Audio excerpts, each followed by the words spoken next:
Hello students, तो आज इस वीडियो में हम लोग कंटिन्यू करेंगे अपना topic electrolysis. I hope this will be the last video of topic electrolysis, जिसमें हम लोग पढ़ेंगे electro refining of the metal, यानी कि एप्लीकेशन ऑफ इलेक्ट्रोलिसिस में application electro refining of metal and electrometallurgy में इसका कैसे यूज किया जाता है। तो आइए फटाफट शुरू कर देते हैं। तो देखिए, हमें पढ़ना है यहां पर इलेक्ट्रो रिफाइनिंग ऑफ मेटल। क्या मतलब है इसका?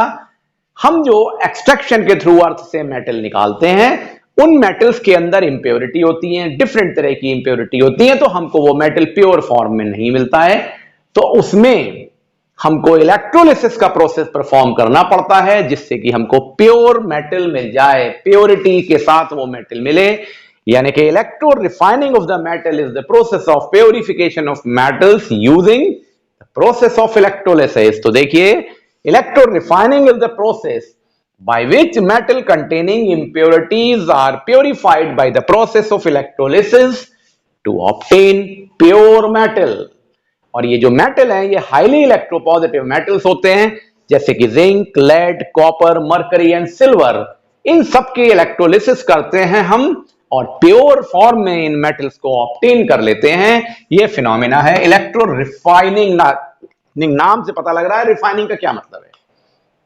प्रोसेस इसका बिल्कुल वैसा ही है जो आपने इलेक्ट्रोप्लेटिंग का प्रोसेस पढ़ा है या पहले इलेक्ट्रोलिसिस पढ़ते आए हैं, जिसमें हम दो इलेक्ट्रोड यूज कर रहे हैं जो कि एक्टिव इलेक्ट्रोड्स हैं। एक एग्जांपल यहां पे लिया गया है, प्योरिफिकेशन ऑफ कॉपर को समझाते हैं आपको। वही प्रोसेस, सिमिलर एक्सप्लेनेशन है, सब कुछ वही है। तो देखिए, ये एक इलेक्ट्रोलिटिक सेल ले लिया और हमने एक ब्लॉक ऑफ कॉपर ले लिया जिसका एक्सट्रैक्शन किया था, और ये हमको वो कॉपर मिल गया। इस कॉपर में प्रॉब्लम यह है कि इंप्योरिटी मिली हुई है, बहुत सारी इंप्योरिटी इसमें है। तो ये एनोड बनाया जाता है, यानी पॉजिटिव टर्मिनल ऑफ बैटरी से जोड़ा जाता है। और ये ब्लॉक है larger block having the impurity, यानी कॉपर का ब्लॉक जिसमें इंप्योरिटीज हैं, और पॉजिटिव टर्मिनल ऑफ बैटरी से जोड़ा।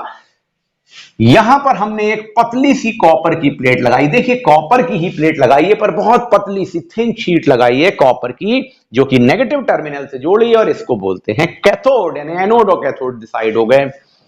इसके अंदर जो सोल्यूशन भरेंगे, naturally aqueous solution of copper sulphate होगा। तो electrolyte aqueous solution of copper sulphate को भर दिया।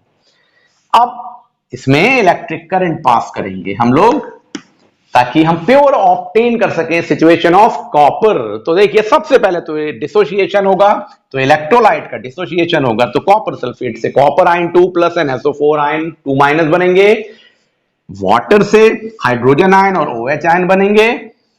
उसके बाद जैसे ही आप करंट फ्लो कराएंगे तो क्या होगा? Cation means copper ion and hydrogen ion, जो यहां पर हैं कॉपर आयन और हाइड्रोजन आयन्स, ये है cation, and they will migrate toward the cathode. Migrate करेंगे ये कैथोड पर, और कैथोड पे जाके कॉपर और हाइड्रोजन आयन में से कॉपर, क्योंकि वो पोजीशन में और नीचे है इलेक्ट्रोकेमिकल सीरीज में और कंसंट्रेशन में ज्यादा है, तो ये प्रेफरेंशियली डिस्चार्ज होगा और हाइड्रोजन छोड़ दिया जाएगा, और कॉपर के आयन यहां सोल्यूशन से निकल के यहां डिपॉजिट होना शुरू हो जाएंगे। तो देखिए, कॉपर डिपॉजिट होने लगा, यानी copper get deposited bye accepting the electron at cathode.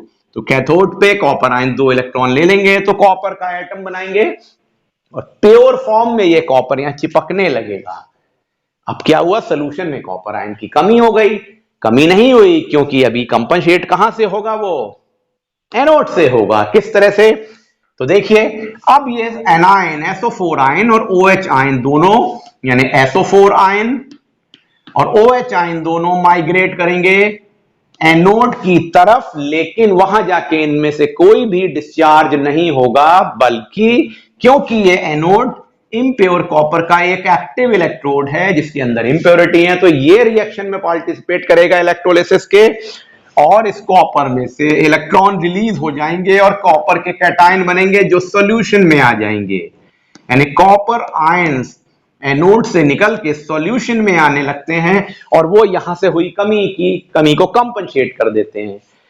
तो कैटायन निकल के यहां सॉल्यूशन में आ जाएंगे, और हल्के हल्के थोड़ी देर के बाद सारा कॉपर इसके ऊपर चिपक जाएगा, जो प्योर फॉर्म में होगा। यहां ये अच्छा वाला प्योर कॉपर हट जाएगा और यहां पे रिमेनिंग बची रह जाएगी एनोड मड।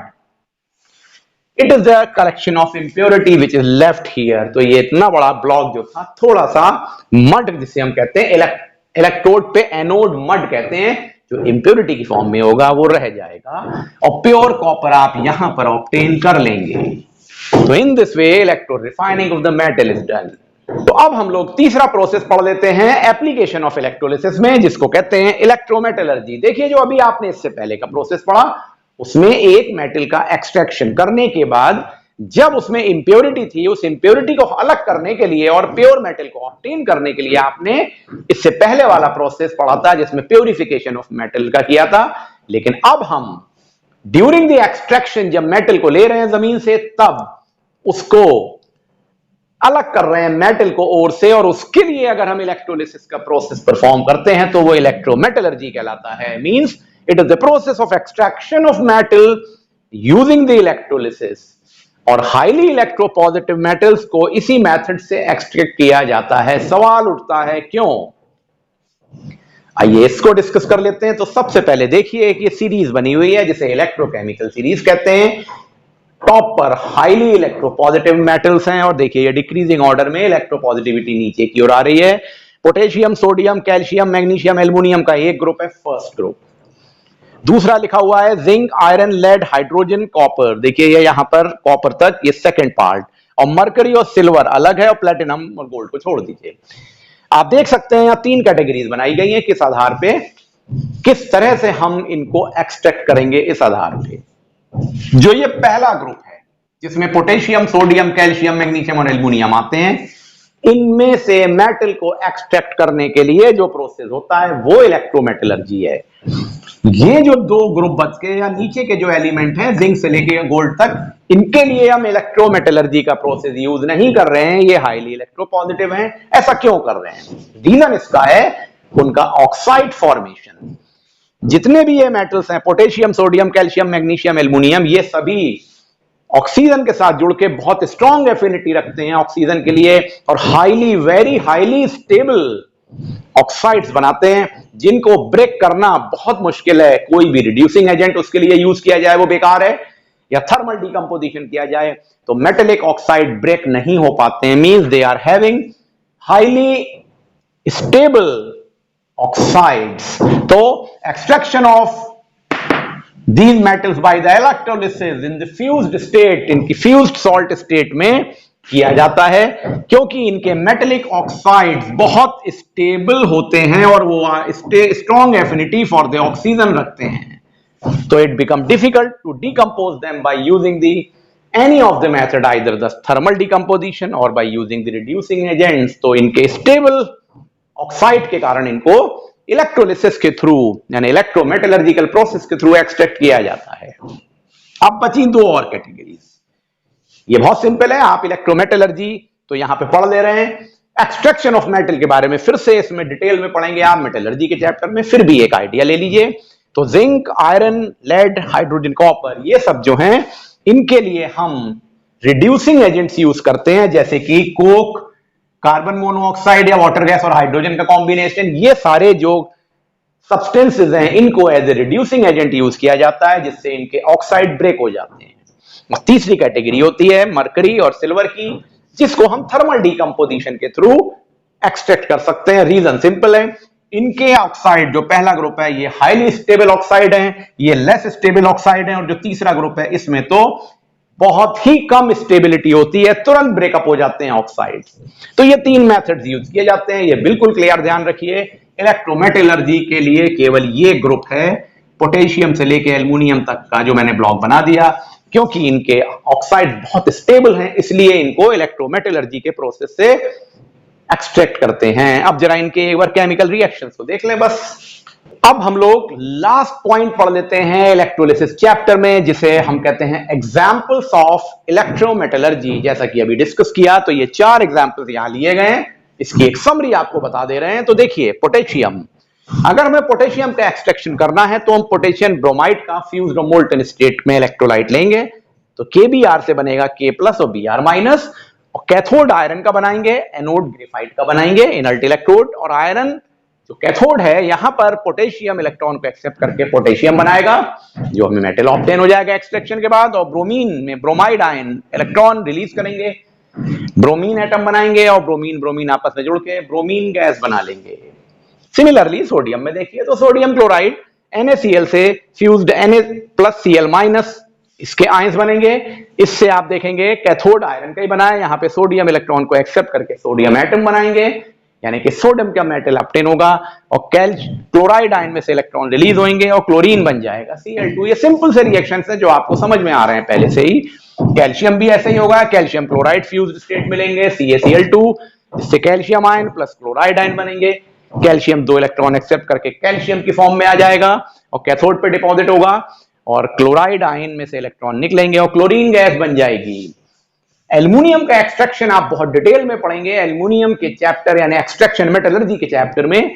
यहां पे एक उसकी छोटी सी समरी बता रहे हैं क्योंकि ये डिटेल में हमको पढ़ना है। यहां पर जो एल्युमिनियम मिलता है उसका सोल्यूशन बनाते हैं जिसे हम एल्यूमिना कहते हैं। एल्युमिनियम का ऑक्साइड Al2O3, एल्युमिनियम ऑक्साइड जैसा कि डिस्कस किया हाईली स्टेबल ऑक्साइड है, तो इसे तोड़ा ही नहीं जा सकता किसी तरह से आसानी से। तो हम इसमें क्या करते हैं, इसका मेल्टिंग पॉइंट लोअर करने के लिए, इसकी कंडक्टिविटी बढ़ा देने के लिए क्रायोलाइट Na3Al मिलाते हैं और साथ में फ्लोरस्पार्स कैल्शियम फ्लोराइड CaF2, ये तीनों का कॉम्बिनेशन बनाते हैं जिसे हम इलेक्ट्रोलाइट कहते हैं एक्सट्रैक्शन ऑफ एल्युमिनियम के लिए, यानी कि मेटलर्जी ऑफ एल्युमिनियम के लिए। फिर हम इसकी इलेक्ट्रोलिसिस करते हैं। कैसे करते हैं वो डिटेल में बाद में पढ़ना है मेटलर्जी के चैप्टर में। होता क्या है इस प्रोसेस ऑफ इलेक्ट्रोलिसिस में, कैथोड पे हमको प्योर एल्यूमिनियम मिल जाता है Al, और ऑक्सीजन रिलीज हो जाती है एनोड पे। एक बात और ध्यान दे दीजिए, यहां पे ये जो कैथोड है ये गैस कार्बन लाइनिंग का बनाया जाता है और जो ये एनोड है ये थिक कार्बन रॉड्स का बनाया जाता है। इस तरह से आपने ये एक एग्जाम्पल देख ली है, जस्ट एक आइडिया के लिए एग्जाम्पल्स हैं जिसमें से एल्युमिनियम हम लोग बाद में डिटेल में पढ़ेंगे। तो बच्चों इस तरह से आपने ये पूरा चैप्टर इलेक्ट्रोलिसिस का डिफरेंट मॉड्यूल्स में, जो कि 11 मॉड्यूल हैं, इनमें कंप्लीट कर लिया। आई होप आपको ये चैप्टर क्लियर हो गया होगा। तो आप वेट करिए for the next chapter videos. Thank you.